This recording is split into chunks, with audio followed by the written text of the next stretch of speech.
Welcome to USA Global TV and Radio, where our mission is to provide education, entertainment, hope, and inspiration.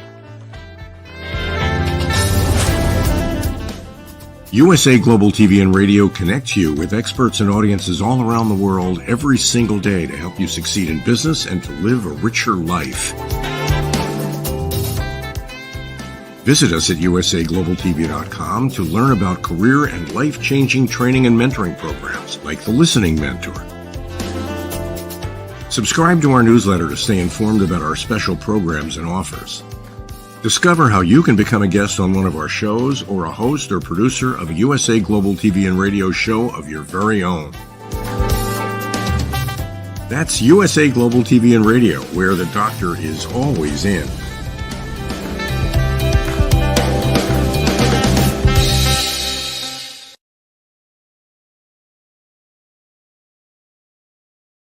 Hello, everyone. Welcome home to USA Global TV and Radio, where we provide world-class education, entertainment, hope, and inspiration.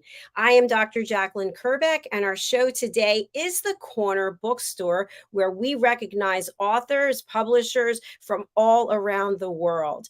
Today, we are thrilled to be welcoming someone for the first time. And before we bring her out, let's welcome the star of our show. It's Diann Floyd Boehm. Let's find out what she's up to. Diann, come on out. Hello.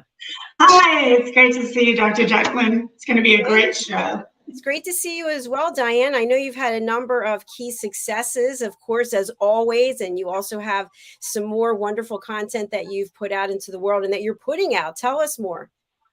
Sure, I'll be happy to. So Boomer, I woke up just yesterday to 2 great new reviews for Boomer, The Curious Bunny, and it always just pleases my heart when reviewers, because these particular reviewers are not meant to like give everybody 5 stars. They're very critical, and so in both counts, I received 5 stars. So I'm very honored. Way to go, Diann. Do you have your book there? I do want to see it. Here it is. Yes, let's see Boomer. And Boomer's going to be I have 4 new stories that'll come out eventually. So Boomer is a very curious bunny.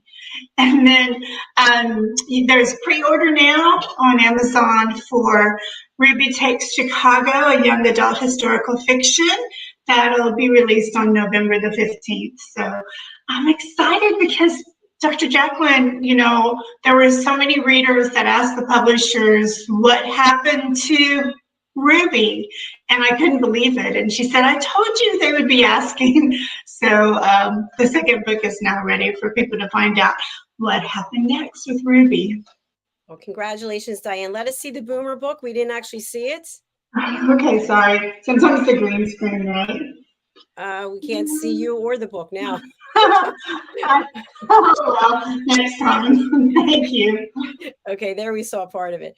Okay, fantastic. You know, Diann, we have a dear friend who does the United Kingdom News and Culture, another one of your TV shows that you have here. His name is Simon McDonald, and he's referred our guest for today to this program. And we're really happy that Catherine Grant is with us today. She's accomplished quite a bit. She's a poet, a writer, an anthropologist. She's got 7 books, which we'll take a look at how people can purchase them.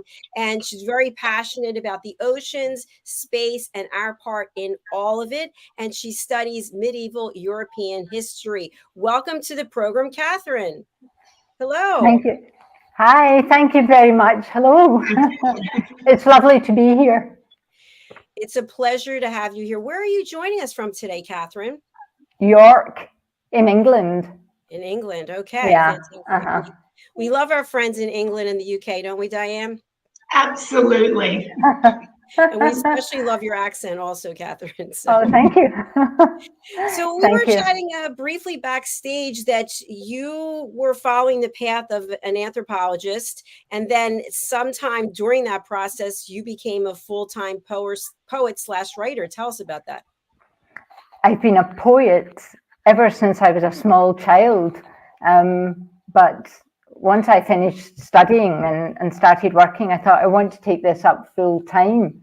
And the other thing is, at that time, I was having a few dreams when I was asleep, that said, go on, be a writer, be a poet full time. That's what you're here for. So I did.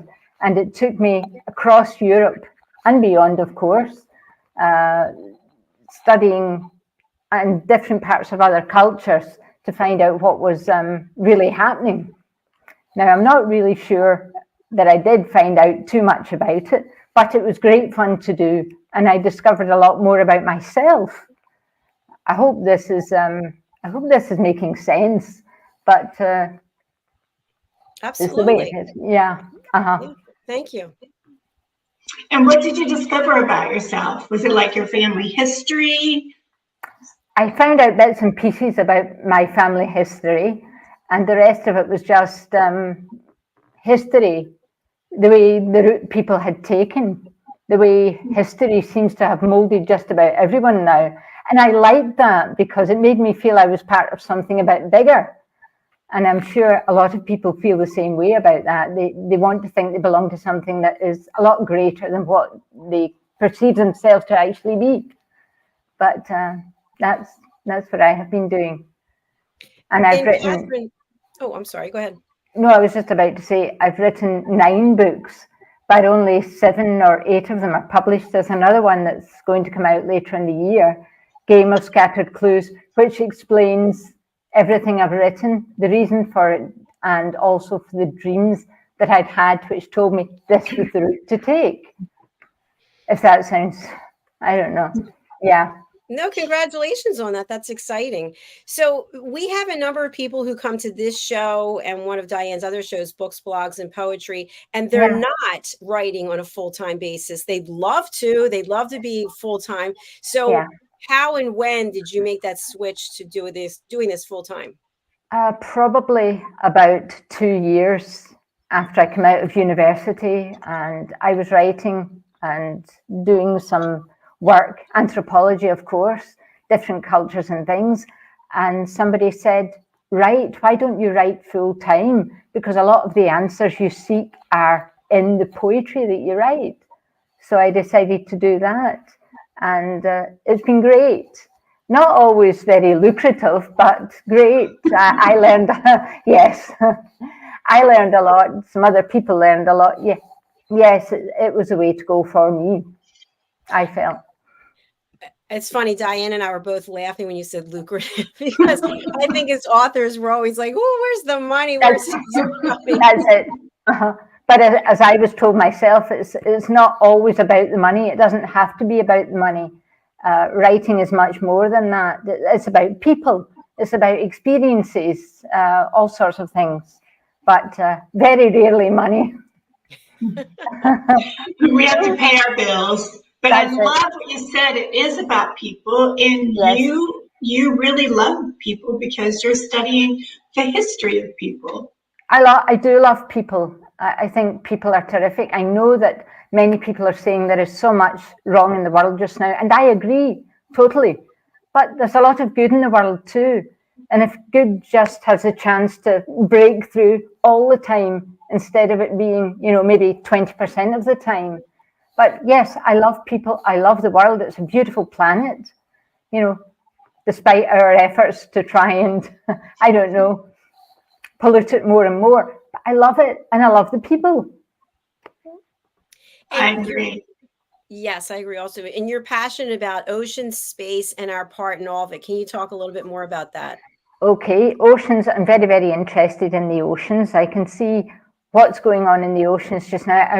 I've read a lot and heard a lot and taken part in a lot of experiments that were going on in the ocean. And they say there's all sorts of chemicals and things that have been dumped there that we don't really know an awful lot about. We hear about it, but we don't know a lot about it. We don't know what it's doing to the seals and the fish and the mammals, the whales and sharks, everything in the ocean. It all has a right to be there, as much right to be there as we have to be in the land. It's a wonderful, wonderful environment, and it's a more difficult environment than space, I think. We go out into space, we take photographs of different planets and stars and all sorts of things, but we've never actually been to the foot of the ocean, to the deepest part. We don't even know what's there. there's lots of sea life that we know nothing about, and that's not fair. It's not fair on the seas, the life that lives within it, and it's not fair on us either.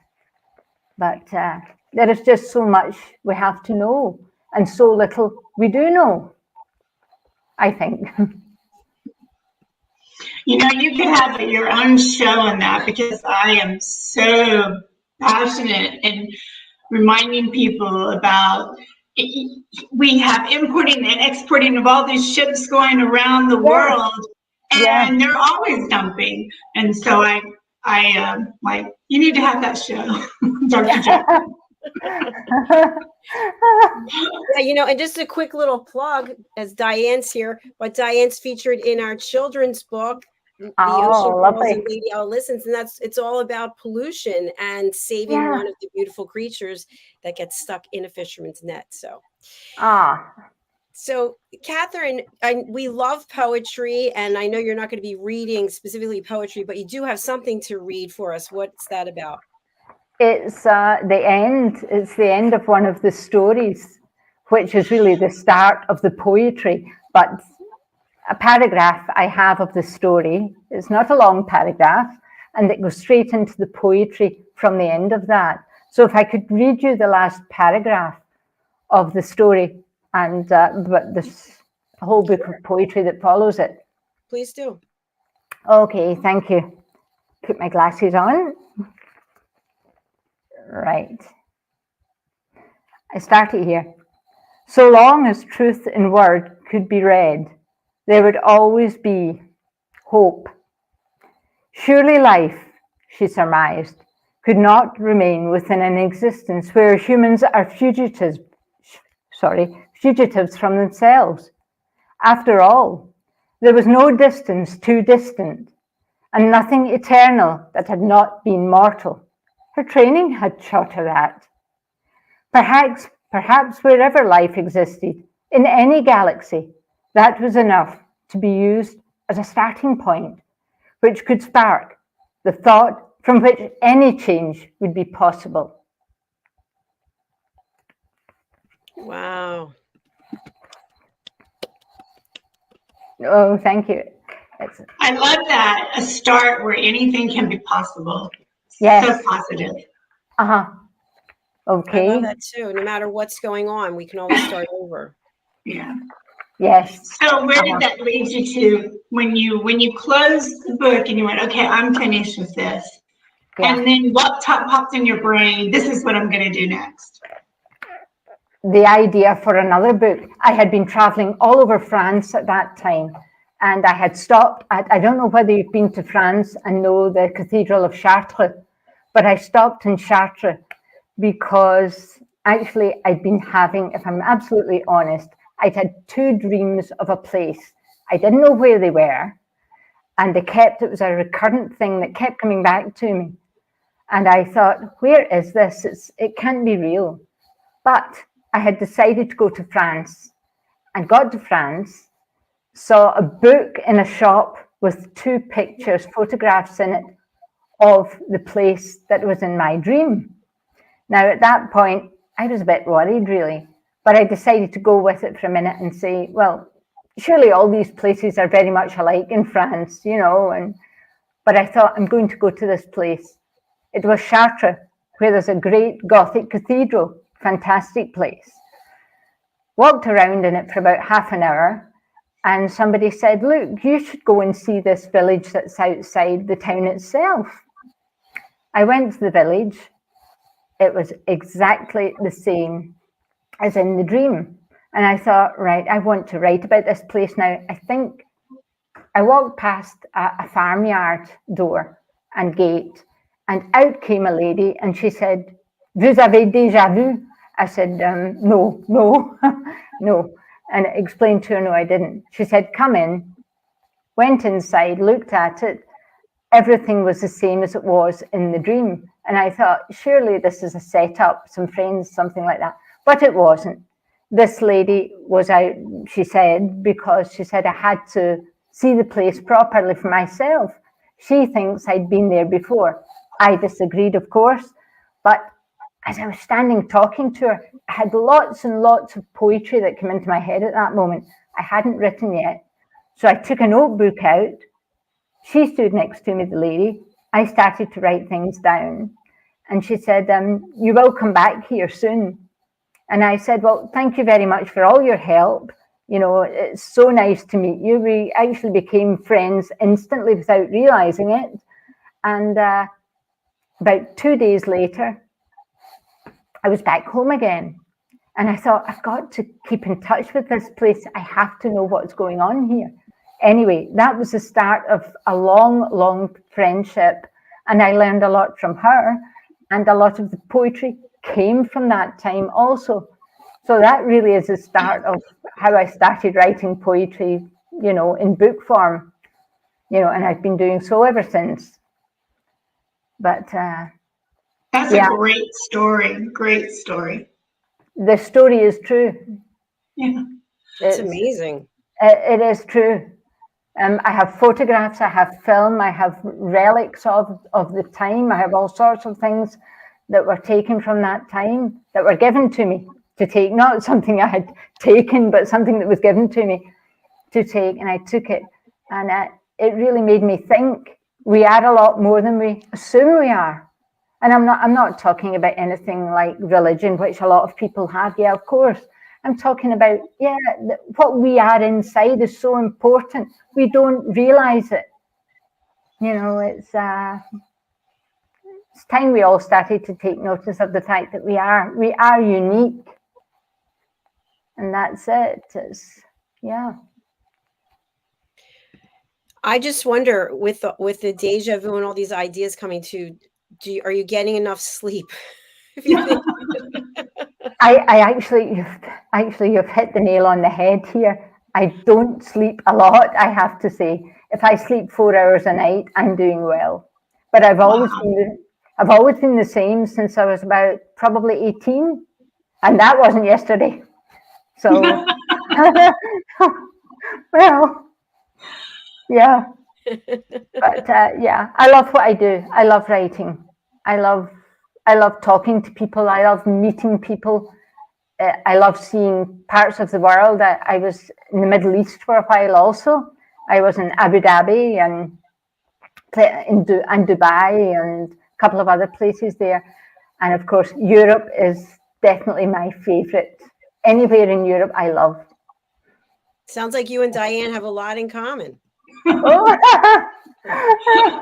I lived in the Middle East for 14 years, and then I've traveled quite a bit in Europe. So anyway, but I know what you mean when you visit different places, and it just really touches your soul. Yes, that's it. Yes, and then the ideas start coming, and then you think you're going to sleep.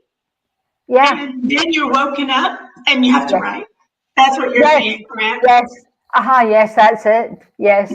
I've spent a long time because I live in Spain most of the time now, in Spain. But sometimes I get up in the middle of the night and I say, I've got to write now. Apart from the fact that it's the only time it's ever cool in Spain because it's so warm most of the time anyway. But I'm up in the middle of the night, and sometimes I'm in the sun balcony outside, and I'm just looking at the sky, and it's just a carpet of stars, and it's absolutely beautiful. And I just write and drink coffee, of course. Lots of coffee. Too much coffee.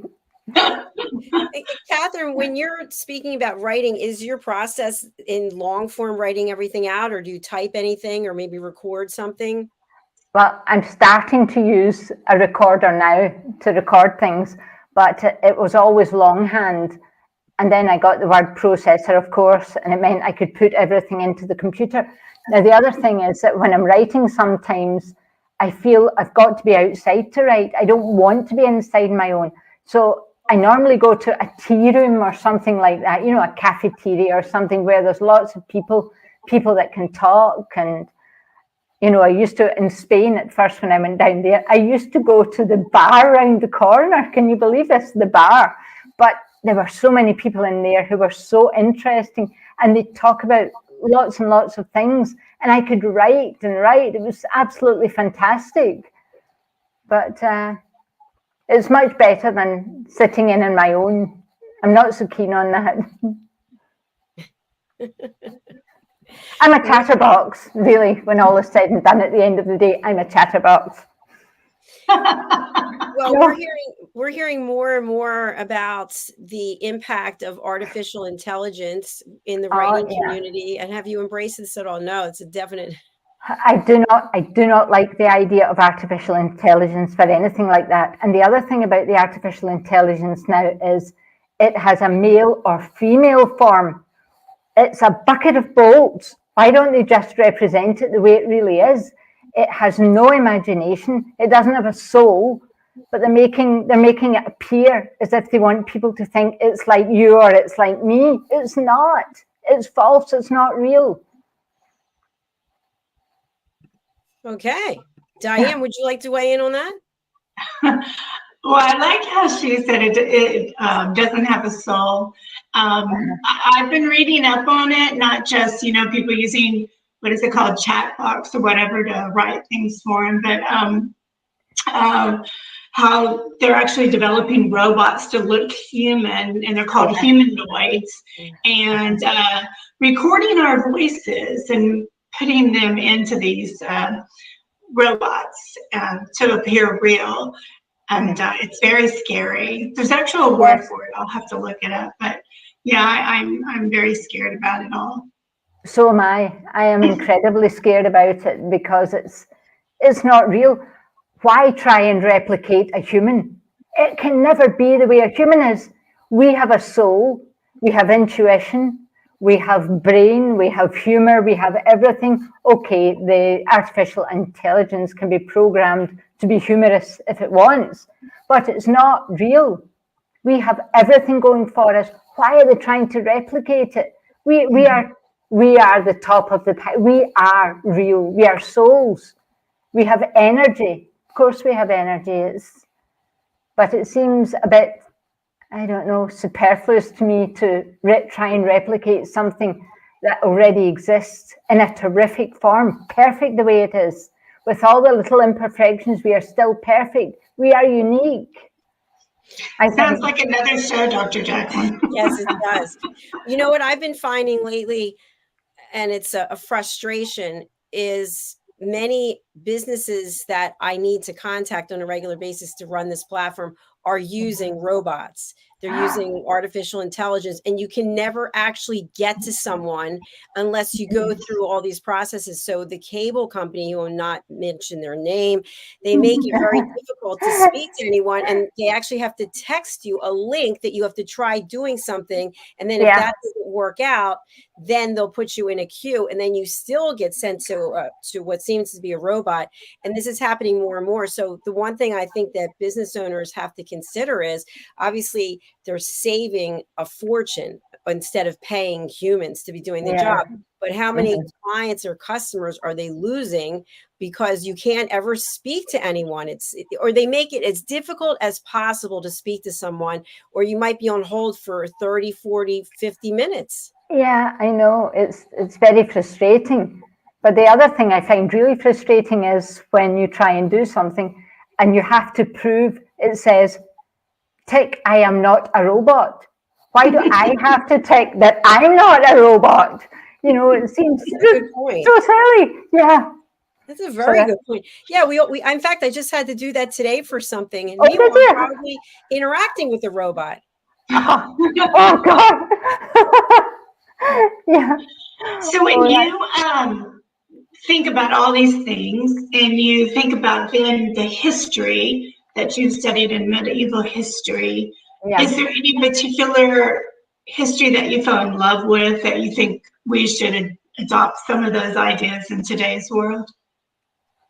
Probably not. Really?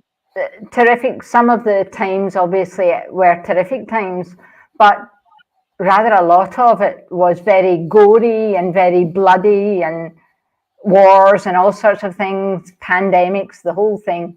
They've done it all before. I feel this just now is a rerun of something that was started a long time ago. I could be wrong, of course, but it doesn't look good. That's a really good point, because I think in the medieval times, they were trying to structure the world and have more control and, kind of solidify the different groups, right? And we will be a country, right? And then today we have people talking about the reboot of the world. So I think you're right. We're in the middle of something big. I think so too. I really do. Absolutely. Yeah. Catherine, I want to make sure that we get to focus on your writings, your work, your publications. You have an author page on Amazon. Let's take a look at that. And here we are. So it's your name, Catherine Grant. Yes. And you want to tell us a little bit about some of the work that you have available for people to purchase? I have 7 books available for people to purchase.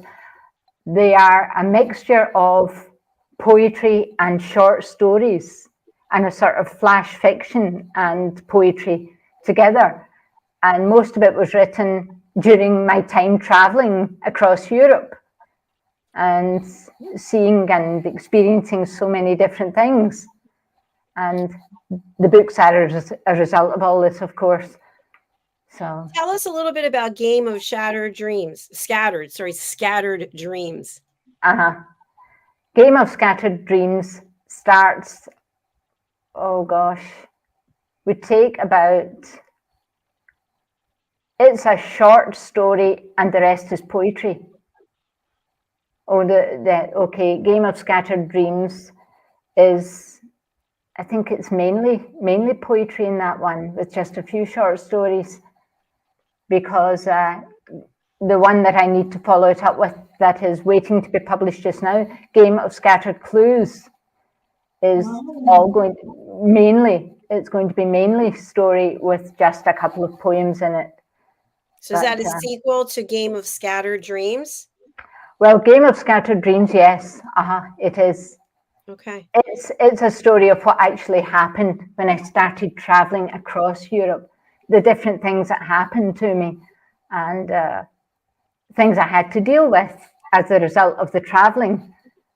And fantastic. Yeah, and what the people I met. Sorry.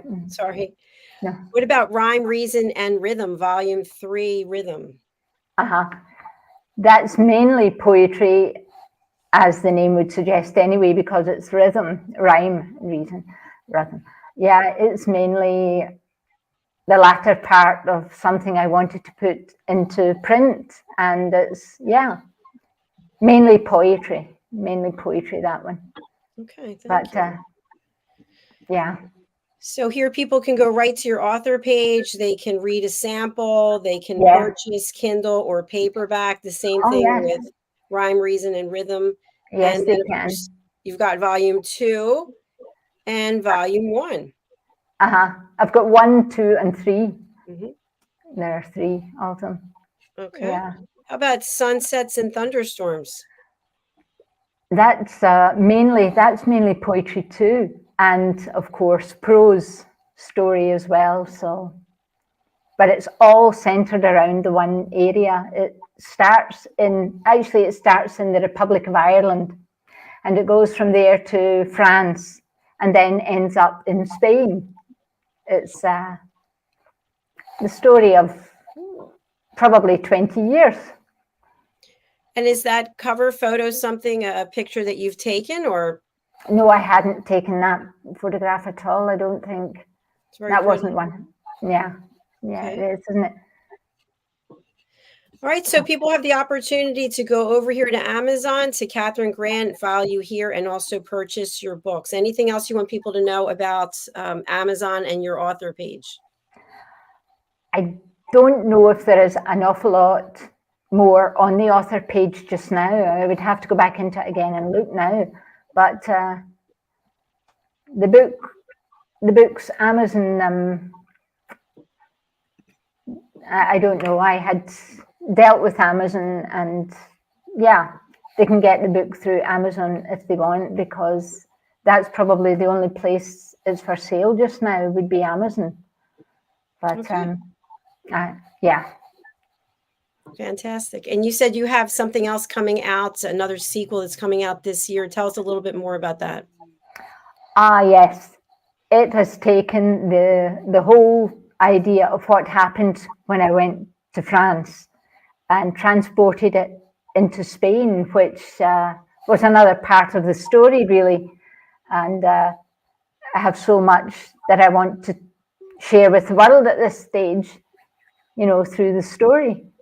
I'd like to do that, and I hope everyone enjoys it. Excellent. And the date on this, the launch date? Probably, they're saying it would be probably, oh gosh, this is what now? This is probably around about, it would be September before it happens now, I think. Okay, Yeah, so September of 2024. Yeah. Yeah. Fantastic. So what will you be doing between now and then? I'm following another few clues that I found. Yes. And that's what I'm doing. I'm writing and and talking. So there's a lot to do. Would you like to share with us anything about the new clues that you're following? The new clues that I'm following take me into Catalonia in Spain. And a couple of the old sites where buildings existed probably about, oh gosh, almost 1,000 years ago now. And there's quite a lot to do there. So but I will keep everyone up to date on what's happening when it happens. Catalonia is a very old area. I believe that they've tried to become their own country. Is that correct? They still do want to become their own country because at one time Catalonia was tied to a part of France. Oh. In fact, there still exists French Catalonia, but because that's what they call it there, Catalonia, and it still exists. And they speak a slightly different language from Spanish. It's as though it's half French and half Spanish. They mix the two. And that's Catalan. Yeah, Catalan. In fact, when my daughter was a tiny girl, small child, she went to school in Catalonia because we were living in Catalonia at the time. And people said, you can't speak Spanish down here, you have to speak Catalan. So she had to learn Catalan. And I had an old man who lived in the building next to us, and he used to say, you're living in Catalonia, so you can't speak Spanish here, you have to speak Catalan. He said, but outside Catalonia, nobody speaks Catalan. And I said, oh, don't say that, please, because my daughter was only about 7 or 8 at the time, and she was looking for an excuse not to learn Catalan, but of course she couldn't, she had to speak it. But it's very good too. But Spain has changed so much in all the years because places that belong to Catalonia now are not the same as the places that existed maybe 1,000, 1,500 years ago. It's all changed, but the history is still there. If you know where to look for it, it's there, and it always will be. But and that's what I like about it. I love it down there. So wonderful. Have you thought about having an iGo camera so when you follow your clues, we could you could have a live blog and we could kind of follow you around? That would be so much fun. Yeah, I think it would be if I could remember to switch it on. That's a great Dr. idea. Jacalyn has a we had someone rolling, right? How did he do that? I don't remember. I have a GoPro camera that I haven't used in a long time, but you can strap it on to different places and, I think your chest, I forget, but you have to just remember that I didn't have a problem turning it on. I had to remember that it was on all the time. But of course you can always go back and edit it, although I don't know that process, but I'm sure it's possible. So that sounds like a great idea for you, Catherine. Yeah, that does sound like a good idea. Yeah, I should think about that one, probably. Definitely. Well, we're at the end of our show already. It's gone by so fast. And Catherine, it's been a pleasure having you here, and I hope you come back and see us on this show or another one of our shows. But what's the best way that people can reach out to? We know about your author page. Is that where you'd like to direct everyone? Yes. Yes, probably the author page would be a good way of doing it. Or can we follow you somewhere on social media? Oh gosh, yes. I'm on Facebook anyway. So yeah, and Facebook would be good too. Is Facebook your name? No. Oh, okay. Do you want to tell us what it is so we can follow you? The best way of following me is, oh gosh, I'm waiting for so many different things to happen just now that I'm just waiting for. So. No, on Facebook. What's the best way to find you? Oh, Catherine Grant. Okay. Catherine Grant, definitely. All right, so that's Catherine Grant, Catherine with a C. Yes, it is. Thank you again for being here, and thank you, Simon McDonald, for introducing you to USA Global TV and Radio. Thank you very much to both of you. No, thank you. It's been a pleasure. Thank you. We hope to see you again soon. I hope so. Thank you. Thank you. Bye. Bye. Bye. Well, that was really interesting, wasn't it, Diann? I love the part about the clues. I know the clues was already giving me ideas. Let's see if we can see Boomer. Nope, still can't see Boomer. He doesn't want to be seen. There's a clue. That's so weird. Well, we'll run the sponsorship. Let's take a look at Boomer's sponsorship right now anyway, because this is a good time for people to see it. Do you want to just give a little background about what it was that prompted you to write this book? Just real quickly, there's two things, but I'll share the most important was I was out playing in the backyard with my grandson, and we were using imagination and curiosity. And by the time we were finished, I'd already had the idea about this little bunny. But by the time I was finished with my grandson, he inspired me so much. I walked right inside and wrote the story. So yay for grandsons. Yay, I love that. It's nice. All right, so let's take a look here and we'll be back to chat.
I just love watching that. So cute. I love it too. Diann, I was just wondering, do you have favorites of your books, or do any of them go out of favor, or how do you feel about everything you've created? Thank you. That's a question I get asked all the time. And I don't have a favorite because each one has such a special message that resonates with me and with others that I just love them all. I feel so blessed, that they're being published and the words are out there. Well, good for you. It's very exciting. One thing I was thinking, I was looking at creating another video ad for one of my books, because just like you, we write things and then we put something into a sponsorship, and then as time goes on, if it's not just like Boomer is one, but if you put multiple together and then there's more, it's like, oh no, I have to redo all this because now I have other books. But it's fun though, isn't it? It is fun, and you write some amazing books that I hope end up in every single classroom around the world, because it's an important topic listening. So You're welcome. It's the truth. So what can I say? But today was really interesting. I hope she comes back and really delves deeper into her stories and her Middle Eastern history that she's studied, so that we could have a deeper understanding of which book we might fall in love with. Absolutely. She said she's published, I think we saw 7 books, and she's got another 1 or 2 coming out. So each one of them could be several shows. That's true. It would be fun to have her come back and read. Yes. It would be fun to have her come back and read her poems. Yeah, it would on the poetry show, maybe. But I would love to do a show with you, Dr. Jacalyn, on one of our shows, just about all your different books, by the way. So be ready to get on the other side of the table. Thank you. Today I made a purchase. I actually bought one of those square devices that you can use to take payments. So that was like a big because I'm going to this conference next week and I'm doing book signing. So that's going to be exciting. You know, I bought one of those squares and then I got my tax ID and all this stuff.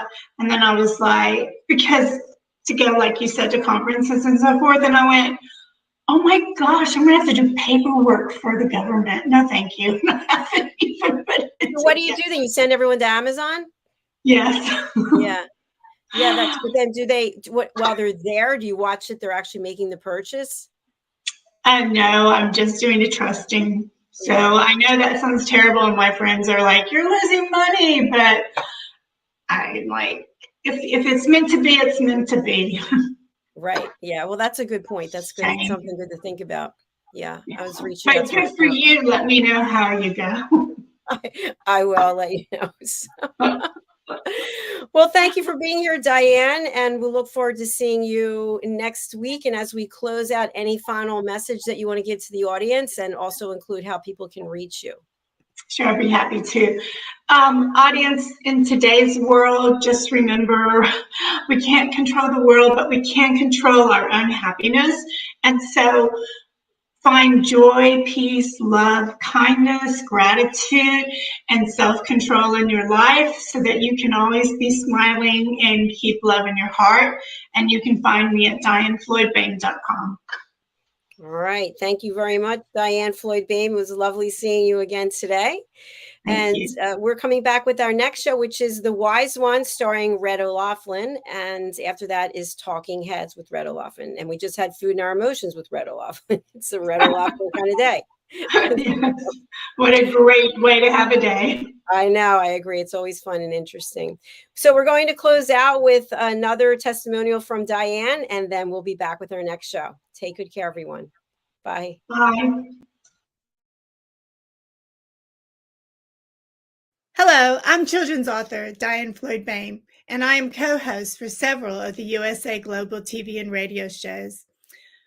I joined because of the purpose of the USA Global TV and radio. They provide content for the viewers and listeners, an opportunity for people around the world to have their own show or even be a guest on an existing show. We truly believe in helping others get their positive message out to the world. We also have the opportunity for the listeners. You can watch on several platforms, and on YouTube, you can ask questions and even give a comment. We absolutely love it. I love being part of the USA Global TV and radio because I love positive messages, and who doesn't? And we need more of that in the world. We are a family, and we hope you will join us and become part of the family too.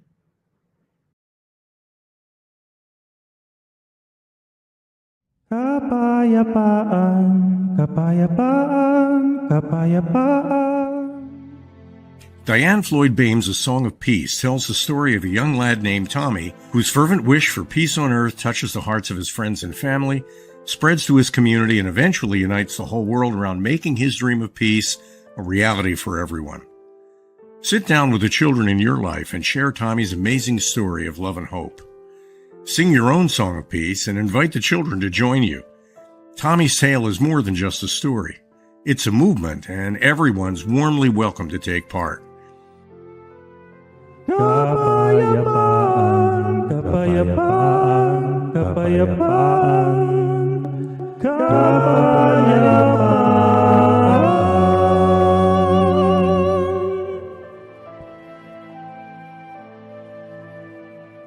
You'll find A Song of Peace, along with many other wonderful learning and enriching opportunities for children of all ages, at DiannFloydBoehm.com. Hello, boys and girls, and welcome to Story Garden. Your host, Diann Boehm. I'm so happy to have you here today. Diann Floyd Boehm tells wonderful stories that warm the heart, spark the imagination, and unite people and families across generations. For children, Diann's Harry the Camel connects with all of us who've ever wondered how different our lives might have been if only we'd been born something better, like a wonderful horse instead of an ordinary camel. In the end, we all learn along with Harry that there's nothing better than just being yourself. Diann's Little Girl in the Moon looks down on earthbound children and wonders if they know she's just like them. A story of love, home, and the bond between mother and daughter, its powerful theme that we're each of us different yet all of us the same plants a seed in children that promises to blossom within a loving and trusting grown-up.